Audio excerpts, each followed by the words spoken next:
Greetings one and all to the most cursed, most cringiest corner of the internet. A YouTube channel content creator actively alienating everyone in both the analog and digital world. Well, welcome and good evening, you wonderful dice of all alignments. I am Lunar D8.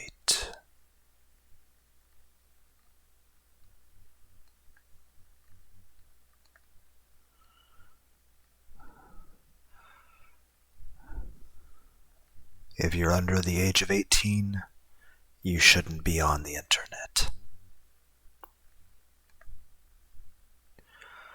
Warning. The Let's Player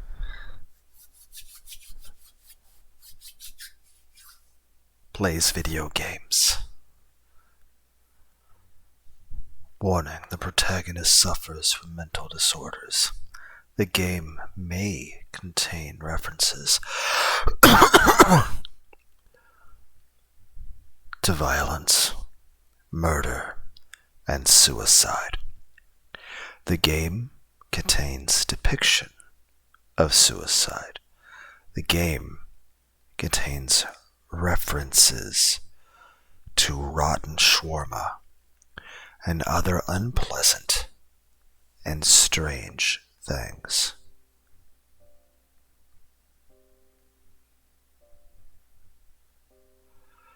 This is part 2 of Let's Play Broken Inside, Sad Girls, and some Shawarma. Part 1 was recorded well over a year ago, and was of a demo.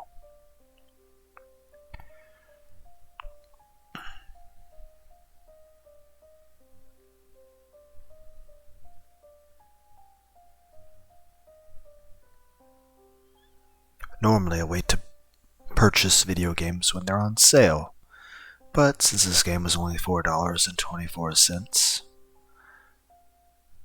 I decided I could make an exception and pay the full price.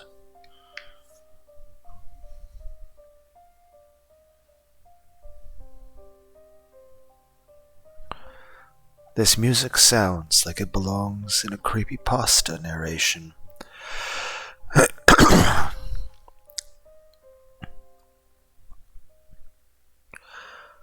You know what I'm talking about, the music written by Mew, M-Y-U-U.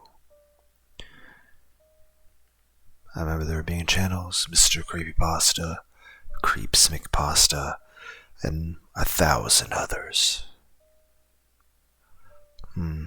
Would anything pop up if I let load? No.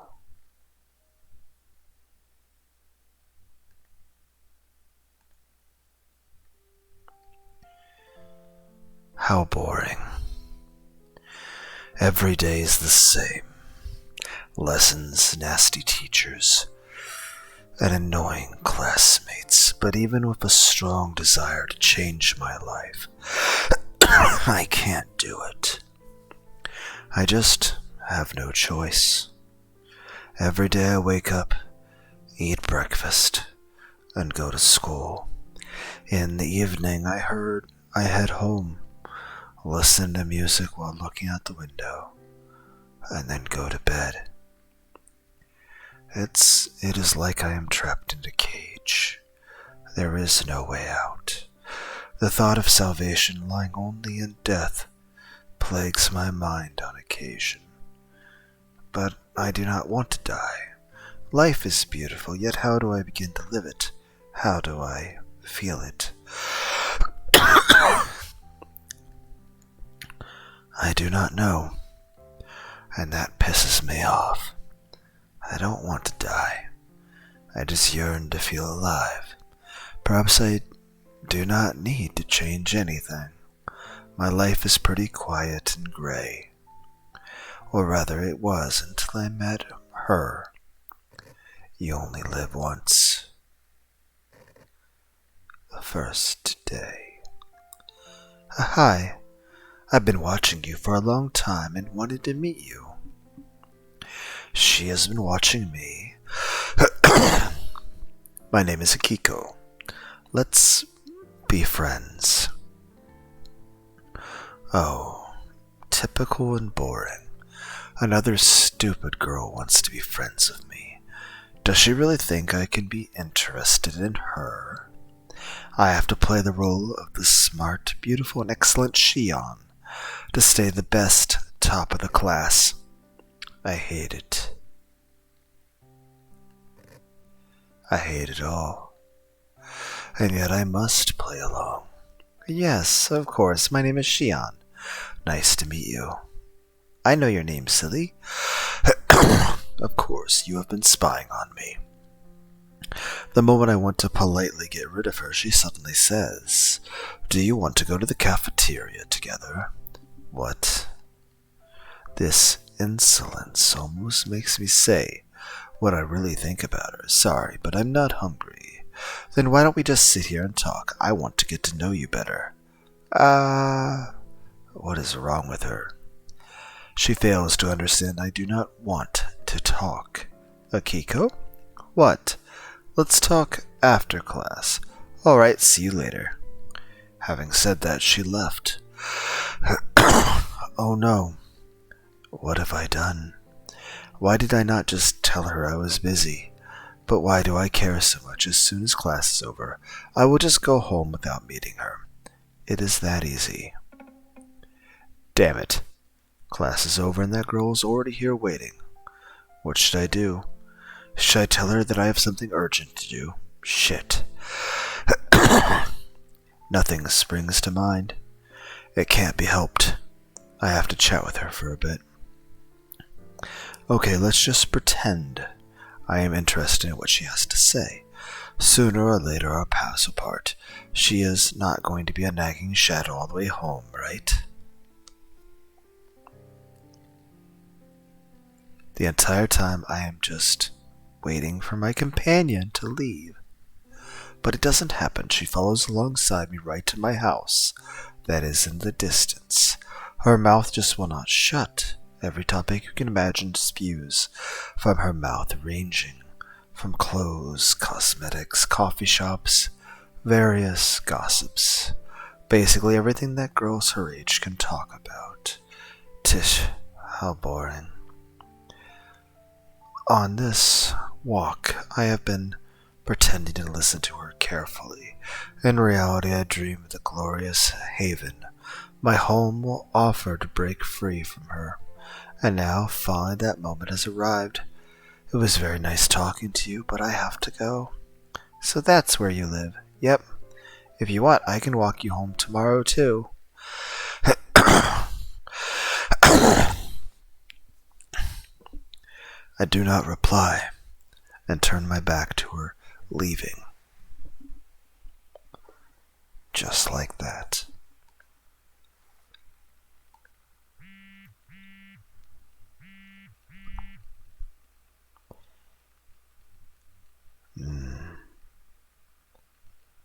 Damn alarm clock. I open my eyes. What time is it? 8 a.m.? Nice. That leaves me just enough room for breakfast. I dream that someday I wake up in a completely different place, a completely different person, or not wake up at all. What will I like it to be? A popular actress? A model? No, being the center of attention all the time is not what I want. I yearn for tranquility and silence. So what kind of life would suit me? A stone at the bottom of the ocean is not ideal. How about a programmer? I can write programs for big companies, make a lot of money, and still remain in the shadows. Sounds good, but no. There is no romance in being a programmer. You just sit in four walls forgotten by the world and feel nothing but loneliness. That does not suit me either. Writer? A popular writer? You create fascinating stories, have many fans all over the world, and they do not even know what you look like. Of course, you can even use a neutral pen name, and so your gender is also a mystery. That is much better than a rock. But yet here I am. I'm still Shion. I'm still in school. I still feel this emptiness in my heart. Shit. I'm wasting so much time, I must hurry if I want to drink my coffee in peace and enjoy the silence of the morning. I make my usual brew, warm up yesterday's shawarma, and sit down at the table with a sigh. This is so good. This moment feels like when the main character in a movie faces their imminent death and they light a cigarette, reflecting on love, life, and many other things. But instead of imminent death, I have a trip to school, and instead of a cigarette, I have a mug of coffee and yesterday's shawarma. I'm nothing like the others. Second day.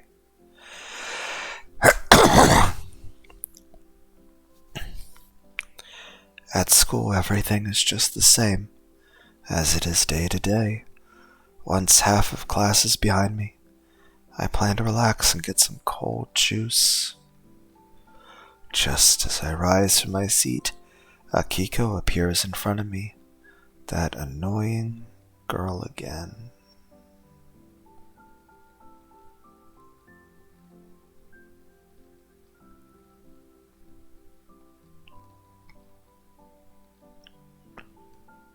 I should have left sooner, since now she is going to follow me. What does she want? I have no idea.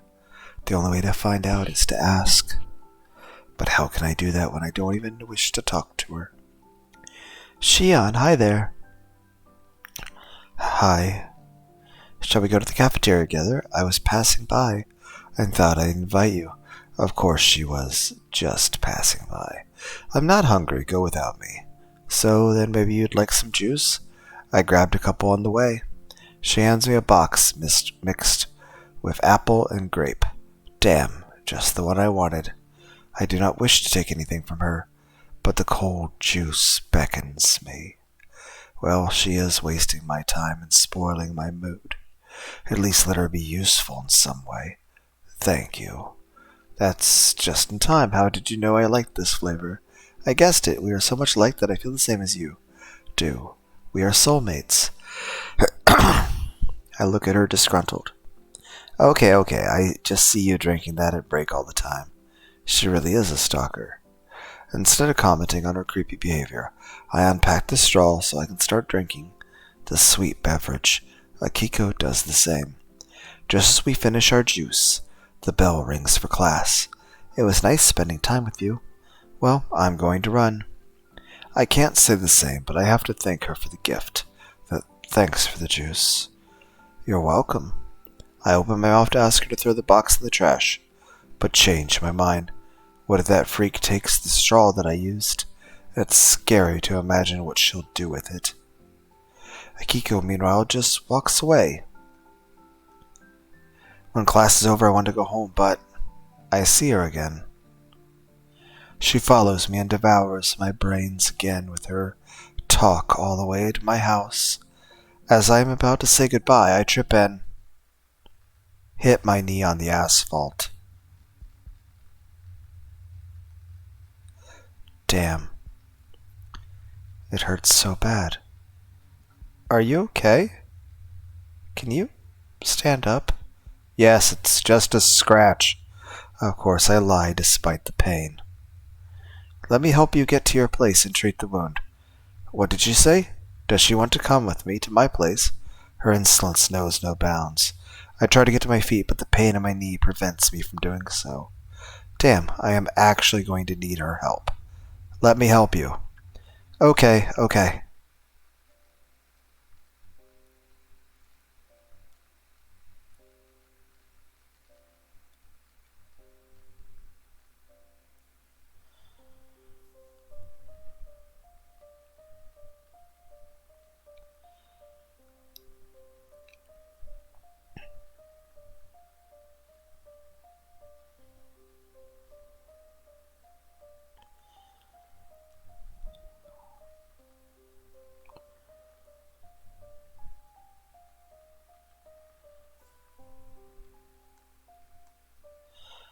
Home sweet home.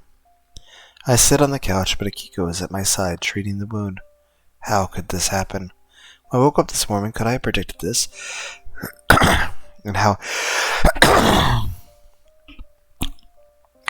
and how in the world did I ever manage to stumble like that? Hey, it hurts. I shout, I'm sorry, but I won't treat it well. It could be worse later. And I can do it without you. Hurry up. Almost done. When she finishes treating the wound, she applies a bandage and gently kisses my knee to make it heal faster. She smiles, looking into my eyes. What the hell is she doing? I do not know why, but anger is bubbling up inside me. At this moment I wish to hit her with all my might. But I calm myself. I shouldn't lose my temper since this torturous ordeal will be over soon. But it will have to wait a little while longer since I hear Akiko's stomach rumbling. The third shawarma that is in the fridge flashes in my mind. A genius idea is born. Are you hungry? A little bit. I didn't eat anything this morning. I thought I'd eat at school, but I spent the whole lunch break with you, so it is my fault she stayed hungry? I have chicken shawarma in the fridge. Do you want some? Yes. Then let's go to the kitchen. I'll heat it up. My kitchen is chaotic. I have not taken out the trash in a long time. Meanwhile, there is a pile of dirty dishes in the sink, starting to secrete an odor. Oops, the shawarma is on the table, and not in the refrigerator. It is scary to think what has happened to it while lying in the warmth of the sun. At least I do not have to heat it up. Here, take it.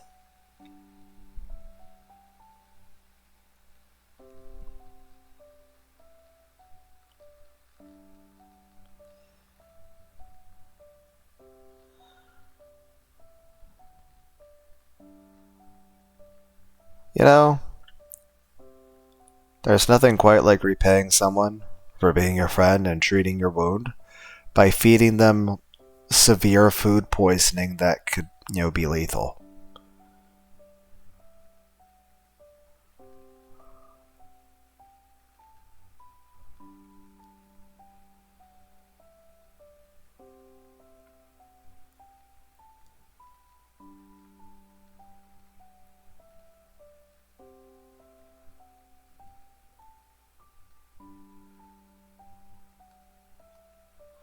Are you sure it's okay? It doesn't look good. It should be fine. Trust me, I ordered it this morning.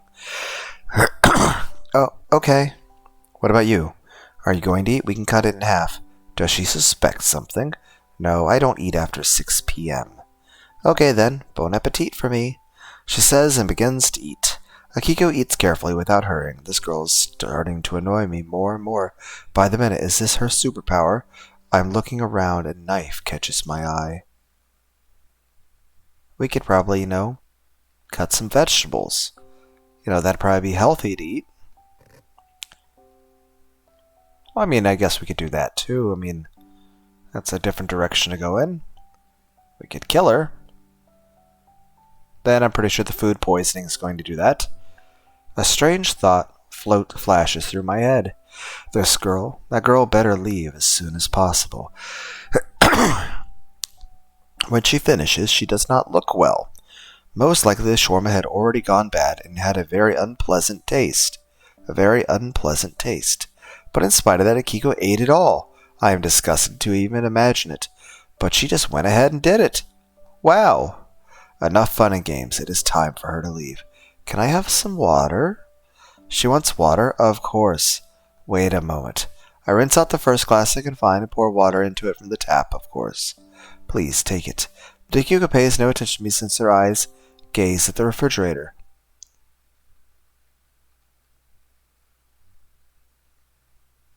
Huh. Who is it in the photo? She points to the picture on the door. What? Didn't I throw it away? It doesn't matter. I think it's time for you to go home. It's late. Shit, I got nervous and Akiko sure noticed it. I'm sorry, I probably shouldn't have asked. Just go away, I'm tired, I need a rest. Okay, see you tomorrow. She is gone. Finally.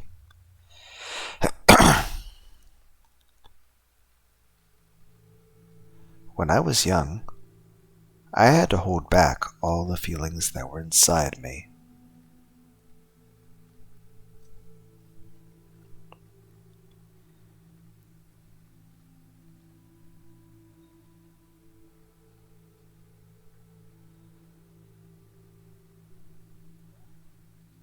Yeah, I can definitely relate to that.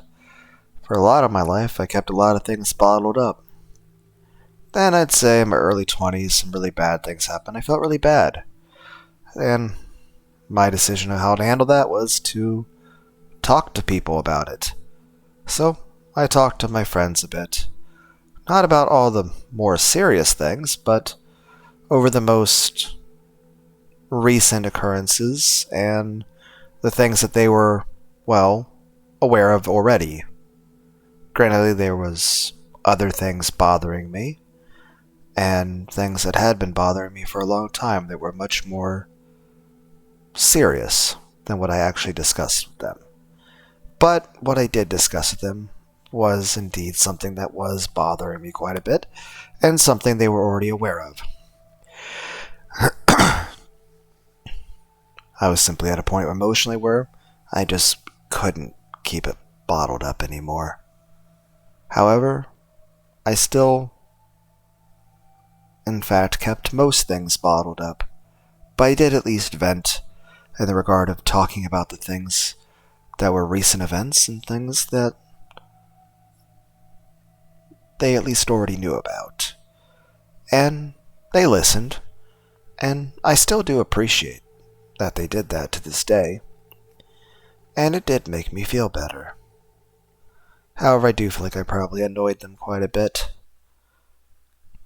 Then again, I suppose it really doesn't matter too much anymore. All of my friends are gone.